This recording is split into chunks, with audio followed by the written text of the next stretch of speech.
नमस्कार दोस्तों, मैं विजय वीएनएस शिक्षा में आपका स्वागत करता हूं। आज अगर मार्केट को देखेंगे तो मार्केट आज लगभग शुरुआती समय में 5% से अधिक की गिरावट दर्ज किया था और जब लास्ट मूवमेंट में आते आते लगभग निफ्टी 3.5% के गिरावट के साथ बंद हुआ है ना। तो और सेंसेक्स भी देखेंगे तो सेंसेक्स भी 3% के गिरावट के साथ बंद हुआ। तो इतना ब्लडबाथ होने का कारण क्या था? ये जो ब्लैक मंडे, इसको ब्लैक मंडे ही बोला जाएगा क्योंकि इतनी ज्यादा गिरावट, बहुत ज्यादा गिरावट हुई। तो इसका एक ही कारण है, वो मतलब ट्रम्प की टेरिफ वाली नीति।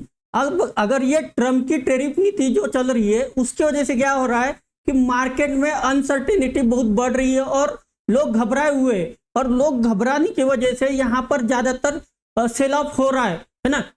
तो ये हमारे मार्केट में ही हो रहा है क्या? नहीं। तो ये सभी एशियन मार्केट में देखिए, या आप निक्केई को देखेंगे तो वो भी लगभग 8% गिर चुका है। हैंगसेंग देखेंगे वो भी लगभग 13.22% की गिरावट के साथ बंद हुआ है ना। तो इतना ज्यादा गिरावट हो रही है तो इसका मेन कारण तो टैरिफ है और ये टैरिफ के वजह से ही इतना सब कुछ चल रहा है ना। तो अब हमें क्या लगता है कि आगे क्या अच्छा होगा या नहीं? तो मैं बता दूं कि यहां से भी अगर आप देखेंगे तो आने वाले समय में ट्रम्प नेगोशिएशन करेंगे ही करेंगे।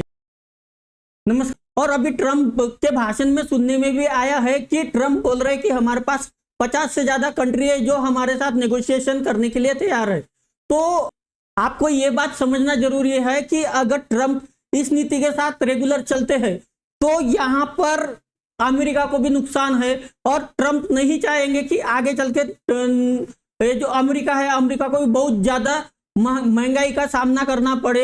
अभी तो अब ये देखेंगे तो ज्यादातर जो ब्रोकरेज फर्म है वो बोल रही है कि रिसेशन 45% आने के चांसेस ऐसे बता रही है ना।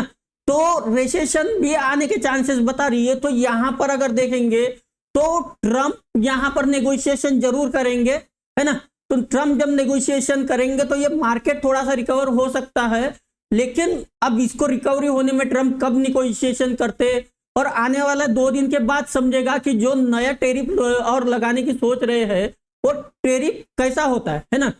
अब दिक्कत क्या हो रही है यहाँ पर आज की कंडीशन में पकड़े तो आज की कंडीशन में ऐसा हो गया है कि ट्रम्प के टेरिफ की वजह से क्या हो गया कि जो माल हम अमेरिका को 100 रुपए में बेचते थे तो आज ऐसी कंडीशन होगी कि जो वहां पर जो माल जाएगा वो एंड यूजर जो खरीदेगा उसको 126 रुपए में पड़ेगा, है ना। तो इसके वजह से भी क्या होगा, वहां पर भी महंगाई आने वाली और लोग तो सड़क पे उतर गए हैं ना। तो यहाँ पर देखने वाली बात है कि आने वाले समय में ट्रम्प क्या डिसीजन लेते हैं और ये महंगाई को कितना कंट्रोल करते हैं और जो एशियाई मार्केट है इसको कैसे संभालते हैं ना। तो ये जो ब्लैक मंडे हुआ है उसको कैसे यहाँ पर संभाला जाता है वो देखने वाली बात होगी। क्योंकि अगर आप देखेंगे इंडियन मार्केट में जो 3%, अब ये तो 3%, 3.5% तो निफ्टी या सेंसेक्स 3% गिरा है, लेकिन अगर आप मेटल देखेंगे तो मेटल और हेल्थ केयर देखेंगे लगभग 8% और 7% ऐसा गिरा हुआ है ना। और आईटी भी 7% गिर चुका है ना। तो यहाँ पर मेन चीज ऐसा है कि मेटल को तो डायरेक्ट उन्होंने बोल दिया कि 26% हम मेटल पर डायरेक्ट टेरिफ लगाएंगे।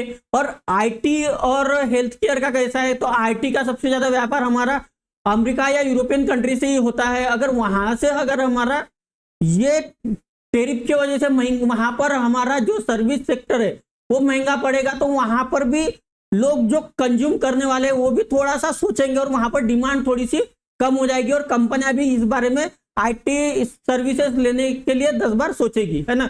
इसके वजह से आईटी सेक्टर में बहुत ज्यादा प्रेशर दिखा है ना। तो अब देखते हैं आगे क्या होता है, आगे जो भी होगा उसकी अपडेट हम देंगे।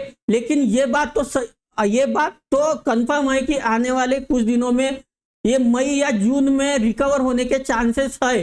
क्योंकि मतलब बहुत ज्यादा रिकवर नहीं होगा, लेकिन ये जो इतना मार्केट गिरा है ये थोड़ा बहुत तो रिकवर होने के चांसेस है। क्योंकि ट्रम्प नेगोशिएशन जरूर करेंगे, है ना। तो मिलते हैं अगले वीडियो में, तब तक के लिए हमें इजाजत दीजिए। धन्यवाद।